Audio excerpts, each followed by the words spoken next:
At the beginning of the day today, the health insurance industry and Major League Baseball had one thing in common. They both enjoyed a privileged status courtesy of the federal government. Unlike other industries, health insurance and baseball are allowed to be monopolies in this country. Major League Baseball gets to operate without competition from other baseball leagues, and health insurance companies are exempt from the federal laws that block every other industry just about from doing things like price fixing or other tactics that aren't fair to the competition. Health insurance and baseball, two industries in this country that as of today have special permission to not have to compete. It's nice work if you can get it, right? Well, as of today, one of them might not be getting it anymore. It looks like baseball might be the only industry of those two that gets to keep that special position. Today, Democrats in Congress moved to end the 64-year-old exemption that allows the health insurance industry to basically act as a monopoly. By a vote of 20-9, the House Judiciary Committee voted to strip the health insurance industry of its privileged status.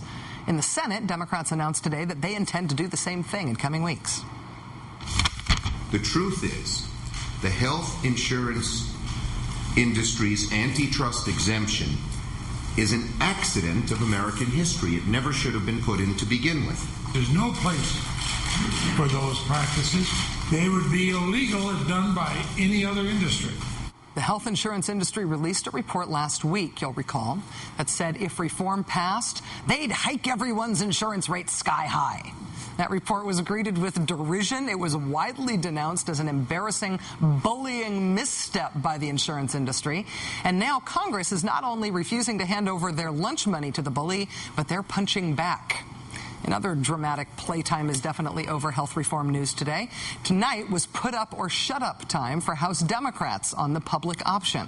Democratic House Speaker Nancy Pelosi gave Democrats a deadline of tonight to inform party leadership about whether they are for the public option or against it.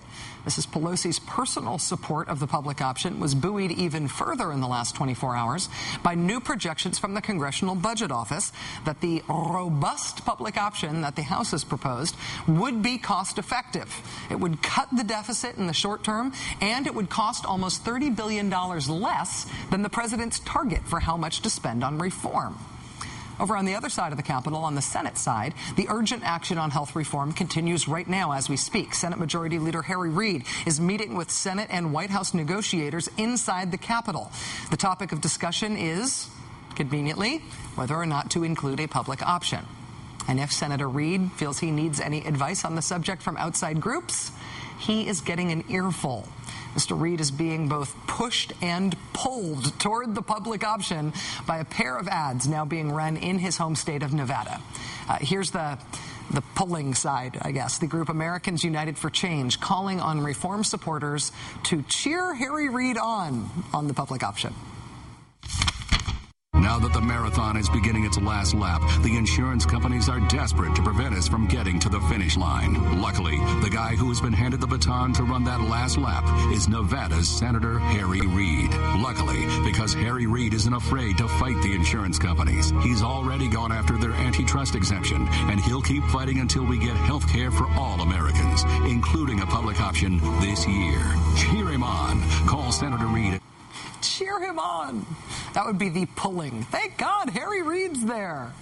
Yeah, but Harry Reid isn't just being pulled, he's also being pushed. Here is a really different type of ad that's being run in Mr. Reid's home state of Nevada by the Progressive Change Campaign Committee.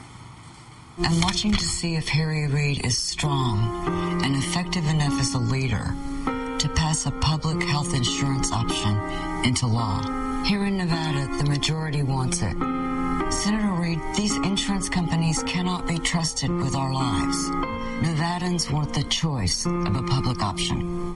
Harry Reid experiencing the public option push me, pull you in the media markets in his home state as he runs for re-election. This is politics firing on all cylinders. Reform supporters think they are in the last lap of this race. They also think they're winning. Are they? Joining us now is Adam Green. He's co-founder of the Progressive Change Campaign Committee. That's the group airing that TV ad pushing Senator Reid on the public option in Nevada. Mr. Green, thanks for your time tonight. Good to be here. So tell me about this ad. The message is that Senator Reid is weak if he doesn't get strong reform with a public option. Why did you choose that as your message for these Nevada ads? Well, we launched this ad at our website, boldprogressives.org, because it's really time to pressure Harry Reid to be bold. This is the time for leadership. Honestly, it shouldn't even be in question as to whether Democrats will be there on the basic procedural question of allowing an up or down vote. But unfortunately, that's the case. It's Harry Reid's responsibility to solve that issue. If he gets all Democrats to commit to allowing an up or down vote, that will dramatically change the final contours of the bill. And we want him to come face-to-face with some of his constituents and make it clear that they will be looking at him for strength, and they will cast their vote based on whether he's strong on this issue.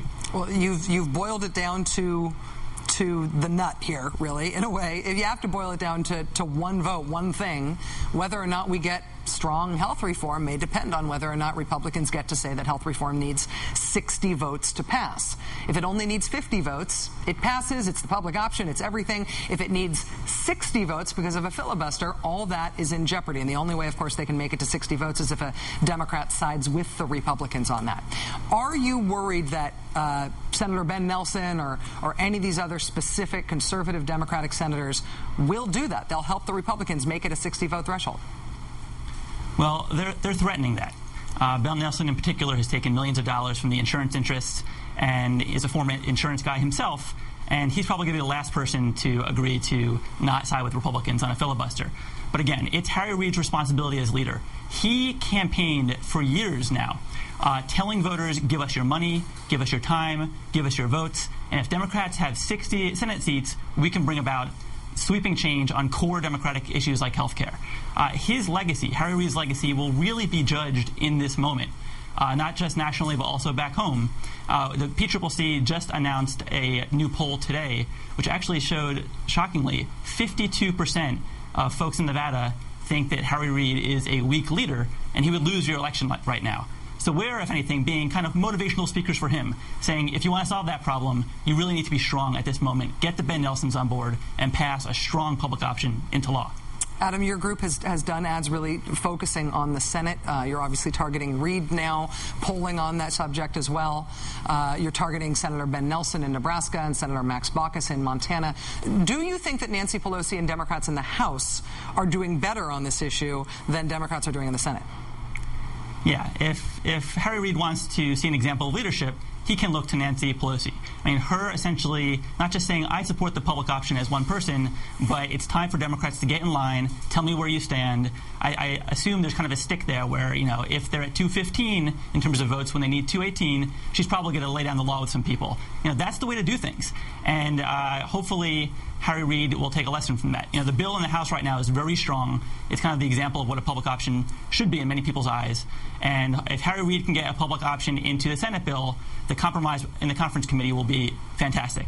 But again, it's up to him to be bold, to show strength, and hopefully we can give him a push to make him go there. I was going to say, hence all the pressure on Harry Reid. Adam Green, co-founder of the Progressive Change Campaign Committee. Thanks for your time tonight, Adam. It's good to see you. Yep, thank you.